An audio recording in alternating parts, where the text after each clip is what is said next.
This episode is brought to you by LifeLock. Between two-factor authentication, strong passwords, and a VPN, you try to be in control of how your info is protected. But many other places also have it, and they might not be as careful. That's why LifeLock monitors hundreds of millions of data points a second for threats. If your identity is stolen, they'll fix it, guaranteed, or your money back. Save up to 40% your first year. Visit LifeLock.com/podcast for 40% off. Terms apply. Hey, Kristen, how's it tracking? With Carvana Value Tracker. What else? Oh, it's tracking. In fact, Value Surge Alert trucks up 2.5%.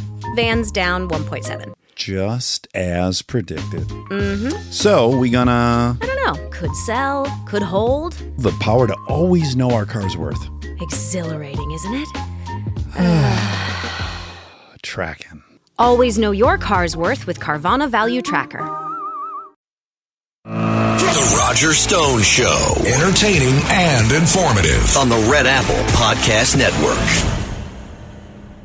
Welcome back to the Roger Stone Show. Joining me now is Congressman Tim Burchett from Tennessee's 2nd District. Tim Burchett is not one of those go-along, get-along Republicans. He is a true champion of the taxpayers. He is a rock-ribbed conservative, a man who tells you what he really thinks.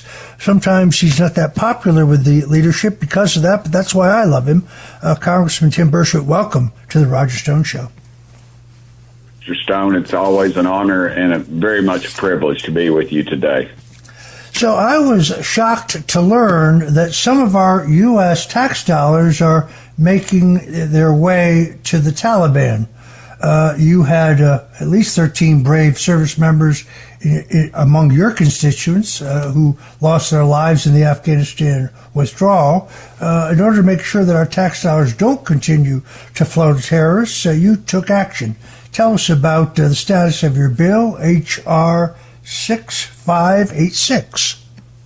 Well, thank you again. It's very important to me. I drive out every day and I look at this sign. They named the road, the state highway that my farm's on, Staff Sergeant Ryan Knauss Memorial Highway, because he was the very last person during the conflict to lose his life, and he was murdered. And it was the Taliban. We are currently sending about $40 million a week to the Taliban, and that people that they just can't be right. I actually even have a State Department document that has been unclassified. It's stamped classified, then unclassified. It's about a 5-page document. It's not something written on a cocktail napkin, and it says, in fact, we've given the Taliban close to $5 billion with a B. And the way it works is that they have 3 major banks, and the money that we give to them and the United Nations and everybody gives them flows through these 3 banks.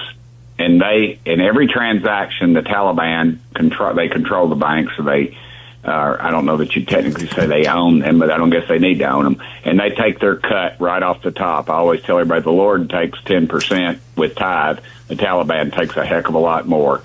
And President Trump has been made aware of this, and he's commented on it, and he's ticked off about it. But it's been going on for over a year now, Mr. Stone, and I was brought to my attention by a guy who's a former Navy SEAL, a guy named Sean Ryan. He lives over in Middle Tennessee in Franklin, right outside of Nashville. And I was on his podcast, which apparently is very popular. I'm not a podcast guy. I don't know how to even find them on the computer, but he had a guy on there named Legend, and he goes by the name Legend. He was an Afghan that fought on our side, and he goes by that name Legend because he, in fact, has a hit out on his life, of course.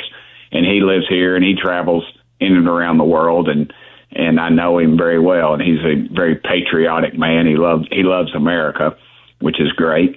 And he helped us uncover this information. And since then, we've had other people in government have disclosed it and have found out about it. And now we've and the NGOs get a chunk of this money, the non-government organizations.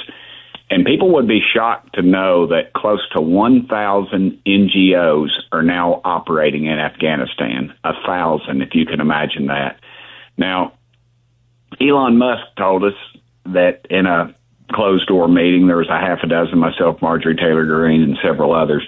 But he basically told us the way these NGOs work is some billionaire will put $1 million in some fund with some, feed the starving children fund. And then the government will literally throw money to the point of billions of dollars into these accounts. And where does that money go? I guarantee you the $10 million we're sending for that are in some of this USAID stuff for circumcisions, although granted they're voluntary, I guarantee they're not going to circumcisions. And the money, according to Elon, was that it flows back to Washington. And this makes a lot of sense because the dark money campaigns, as you're very much aware of, I'm sure, it flows into them. But he stated that he thinks it's actually going into the pockets of congressmen to the point of the ranking member of the committee fought the bill because it removed the funding to these NGOs in Afghanistan. And it went to a voice vote. They didn't want to vote it. Their members had raised Cain. They didn't want to be on the record on it. But the voice vote was clearly partisan. 100% Democrats voted against it, and 100% of the Republicans voted for the bill. So it is a very crooked situation. And if Tim Burchett can find $40 million flowing to the Taliban in Afghanistan, multiply that over our world. The numbers are astronomical, actually, that we're funding people that are enemies, and they'll hate us. They'll hate us for free. We don't need to be funding them. So that's where the bill is. Steve Scalise told me last week it's going to come up next week, finally. But here's what really worries me about it, is that we've waited so long, and they know we're coming at them. Have they figured out another way to move the money around? So my bill, in fact, stops it and provides for documentation and other things that they have to, where the money is going, and we have some stop gaps in there to prove that if it doesn't go there, the money stops. So it's just ridiculous. It is just totally ridiculous, and it should make every red-blooded American completely ticked off, even if you're a liberal. This money should not be going overseas to these people. It's actually mind-blowing. I mean, when I first read it, I said, this can't possibly be right. But when I looked into the details, you're absolutely right. And I do suspect, I think Tulsi Gabbard has discussed this, that there have been a number of members of Congress referred to the Justice Department for flows from offshore going into their bank accounts. I'm very anxious to see who that is. It is outrageous. I guess the only thing that's more outrageous about the fact this is happening is the fact that the Congress has done nothing to date to stop it. And it has taken them so long. Tim, at this point, what is your reading on the big, beautiful bill and its future? I think it's going. I think we're going to get something passed. I think that the Senate. We had to get the bill out of the House. We've had, the SALT folks that are up there in your neck of the woods, and the folks down here. We don't like it, but it was something. But we needed to get the bill passed. I think overall it was a good move. The bill. I'm a fiscal hawk. I don't like spending more money than we're taking in. I sure don't like borrowing money to spend. But the reality is, if you got a train running at you and it needs to be going the opposite direction, you've got to slow it down. You've got to stop it. And that's what this bill does. Case in point, under Joe Biden, the last 4 years, every 100 days, we ran up $1 trillion. And now you're hearing the Democrats say in debt. Now you're hearing the Democrats say over the next 3 years, or over the next 10 years, it's going to increase our debt by $3 trillion. So the reality is we are stopping the rate of growth at an incredible rate. And although it's still growing, it's not growing at the rate it was. And the other thing is the CBO, the Congressional Budget Office. Honestly, Mr. Stone, I would vote to do away with it, to defund it. 85% of the people that work in the healthcare portion of the Congressional Budget Office have donated to Democrat campaigns.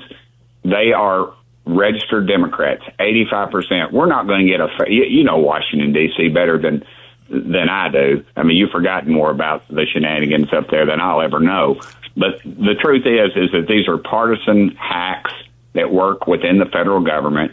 We need to do away with it. We don't follow it anyway. When the Congressional Budget Office comes out with a report that we like, we love them. But when we don't like it, we tend to not like them. And as of late, they haven't really done anything that's been accurate. They under President Trump's first term, they talked about how his legislation was going to cost us trillions. Well, in fact, it did the exact opposite.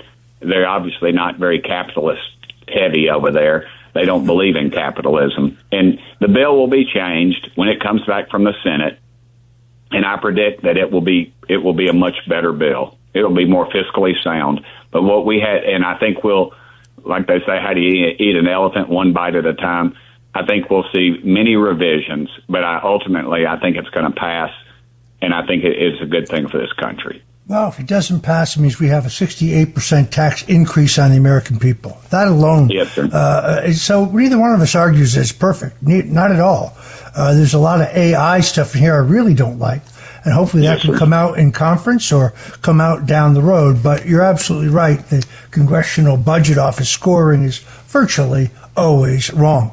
If you're just tuning in, we're talking to Tim Burchett from Tennessee's 2nd District. He is a truth teller, tells it as it really is, very rare in American politics today. And we'll be right back with more wisdom from the Congressman on the other side. You're listening to The Roger Stone Show right here on the Red Apple Audio Networks. Whatever you do, please, please don't touch that dial. The Roger Stone Show on the Red Apple Podcast Network. Grandpa's here. Hank's always helping out, Grandpa style. Now he's treating his prostate cancer with help from Xtandi enzalutamide. Xtandi 40 milligram tablets treats men with prostate cancer that has spread to other parts of the body and responds to a medical or surgical treatment to lower testosterone. Xtandi may cause serious side effects: seizure, a brain condition called PRESS, allergic reactions, heart disease that can lead to death, falls and bone fractures, swallowing problems, or choking that can lead to death. Stop Xtandi and get medical help at once if your face, tongue, lip, or throat starts swelling. Tell your doctor at once if you faint, have a seizure, quickly worsening headache, decreased alertness, confusion, vision problems, chest pain or discomfort, or shortness of breath. Xtandi can cause harm to an unborn baby or miscarriage. Use birth control during and 3 months after Xtandi. Common side effects include muscle and joint pain, feeling unusually tired, hot flashes, constipation, less appetite, diarrhea, high blood pressure, bleeding, falls, fractures, and headache. Talk to your doctor and visit Xtandi.com. Hi, this is Joe from Vanta. In today's digital world, compliance regulations are changing constantly, and earning customer trust has never mattered more. Vanta helps companies get compliant fast and stay secure with the most advanced AI, automation, and continuous monitoring out there. So whether you're a startup going for your first SOC 2 or ISO 27001, or a growing enterprise managing vendor risk, Vanta makes it quick, easy, and scalable. And I'm not just saying that because I work here. Get started at Vanta.com. PMS, pregnancy, menopause. Being a woman is a lot. Ollie supports you and yours with expert solutions for every age and life stage. They just launched 2 new products exclusively at Walmart. Period Hero combats bloat, mood swings, and more during PMS. And Balance Perimeno to support hormonal balance, mood, and metabolism during perimenopause. Grab yours at Ollie.com. Ollie! These statements have not been evaluated by the Food and Drug Administration. This product is not intended to diagnose, treat, cure, or prevent any disease.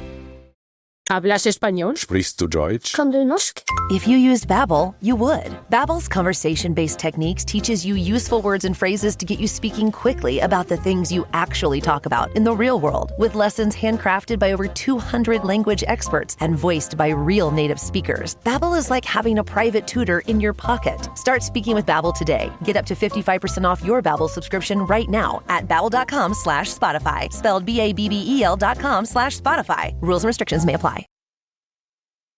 The Roger Stone Show. Entertaining and informative on the Red Apple Podcast Network.